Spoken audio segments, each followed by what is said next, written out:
இது ஃபர்ஸ்ட் மலேசியாவின் செய்திகள் உங்களுக்காக.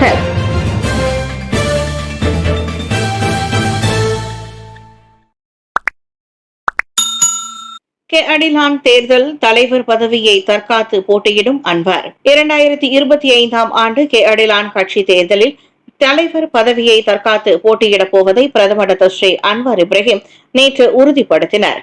இருப்பினும் அதற்கான படிவத்தை சமர்ப்பிக்கவில்லை என்றும் கூடிய விரைவில் அந்நடவடிக்கை மேற்கொள்ளப்படும் என்றும் அவர் கூறினார். நான் இன்னும் பதிவு செய்யவில்லை. தலைவர் பதவி இன்னும் காலியாக இருக்கிறது. நான் அதை பின்னர் நிரப்புகிறேன் என்று அவர் குறிப்பிட்டார். புத்ரஜயாவில் உள்ள ஓர் உணவகத்தில் மதிய உணவு உட்கொண்ட பின்னர் அன்வார் செய்தியாளர்களிடம் பேசினார். 2025 ஆண்டு கெஅடிலான் தேர்தலின் வேட்புமனு தாக்கல் செயல்முறை மே 8 தேதி நள்ளிரவு மணி 12 தொடங்கி மே 9 இரவு மணி 11:59 வரை 2 நாட்களுக்கு திறக்கப்பட்டிருந்தது. 2022 ஆண்டு தேர்தல் போலவே அன்வார் வகிக்கும் கெஅடிலான் தலைவர் பதவிக்கு போட்டி இருக்காது என்று எதிர்பார்க்கப்படுகிறது. பெர்கேசோ சந்தா செலுத்துவதற்கான வாய்ப்பு மே இறுதி வரை நீட்டிப்பு. சமூக பாதுகாப்பு அமைப்பு பெர்கேசோ சந்தா செலுத்துவதற்கான வாய்ப்பை மே 31 தேதி வரை நீட்டித்துள்ளது.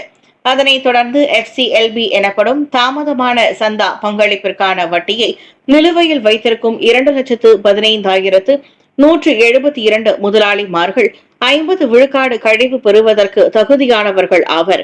இச்சலுகையில் கோரிக்கை வழக்குகள், குற்றவியல் வழக்குகள் மற்றும் நிறுவனங்கள் அல்லது ஊழியர்களை பதிவு செய்ய தவறிய அல்லது விபத்துகளை புகார் அளிப்பதில் தாமதம் போன்றவற்றில் ஈடுபட்டுள்ள முதலாளிகள் உட்படுத்தப்பட மாட்டார்கள் என்று மனிதவள அமைச்சர் ஸ்டீவன் சிம் தெரிவித்தார். நிறுவனங்களிடம் இருந்து கிடைத்த வரவேற்பை தொடர்ந்து இந்த நீட்டிப்பு வழங்கப்பட்டுள்ள நிலையில் கடந்த ஆண்டு இதே காலகட்டத்துடன் ஒப்பிடும்போது இவ்வாண்டு 40 விழுக்காட்டு பதிவு அதிகரித்துள்ளது.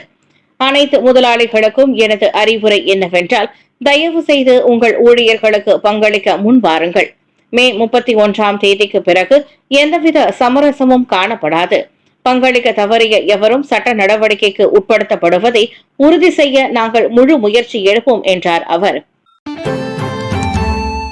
துணைத் தலைவர் பதவிக்கு நூருல் இசா போட்டி. இவ்வாண்டு கெஅடிலான் கட்சி தேர்தலில் துணைத் தலைவர் பதவிக்கு போட்டியிடப் போவதாக நூருல் இசா அன்வார் உறுதிப்படுத்தியிருக்கின்றார். இந்த முடிவு சுயநலத்திற்காக அல்ல, மாறாக கட்சி மீதான பொறுப்பின் அடிப்படையில் உருவானது என்று தமது முகநூலில் நூருல் இசா தெரிவித்துள்ளார். தாம் போட்டியிடுவதால் குடும்ப கட்சி எனும் உள்ளுணர்வை மேலும் வலுப்படுத்துவதாக கூறப்படும் குற்றச்சாட்டுகளையும் அவர் நிராகரித்தார். மாறாக அடித்தள மக்களின் நம்பிக்கையை அடிப்படையாக கொண்ட ஒரு வெளிப்படையான தேர்தல் செயல்முறையே கெஅடிலானின் ஜனநாயக கொள்கையின் உண்மையான அடித்தளம் என்றும் அவர் வலியுறுத்தினார்.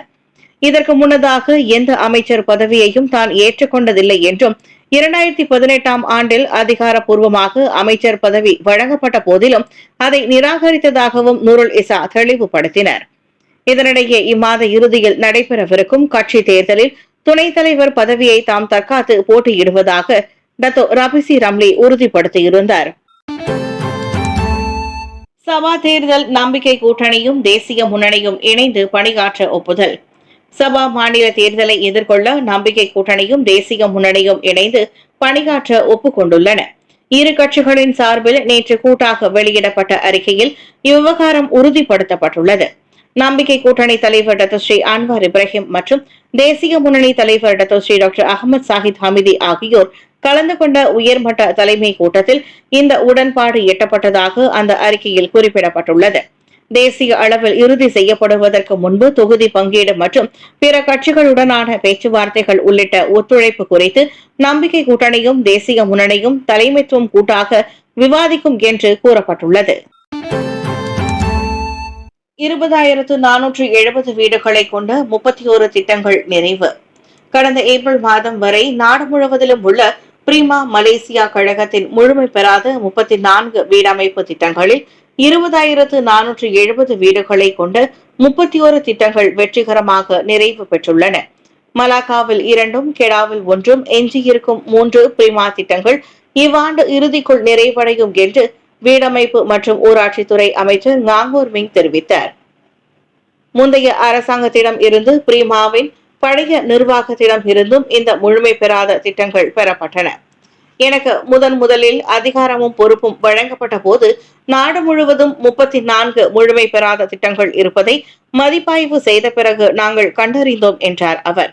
வெள்ளிக்கிழமை நெகிரி செம்பிலான் ரந்தாவில் ரெசிடென்சி பந்தார் ஏகார் வீடமைப்பு திட்டத்தின் சாவி வழங்கும் நிகழ்ச்சிக்கு பின்னர் செய்தியாளர்களிடம் பேசினார்.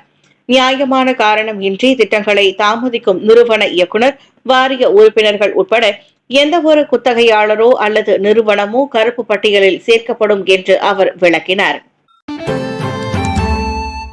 பள்ளிகளில் உள்ள இணைய வசதி பிரச்சினைகளை கல்வி அமைச்சு அறிந்துள்ளது. இலக்கவியல் கல்விக் கொள்கை அறிமுகப்படுத்தப்பட்ட பிறகும் பள்ளி பகுதிகளில் இணைய வசதி குறைவாக அல்லது முற்றிலும் இல்லை என்பதை கல்வி அமைச்சு அறிந்திருக்கிறது.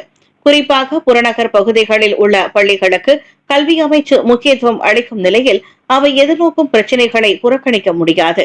அதனை கருத்தில் கொண்டு சம்பந்தப்பட்ட இடங்களுக்கு சென்று நாடாளுமன்ற தொடர் நடவடிக்கை திட்டம் செயல்படுத்தப்படுவதாக கல்வி அமைச்சர் ஃபட்லினா சிட்டேக் தெரிவித்தார்.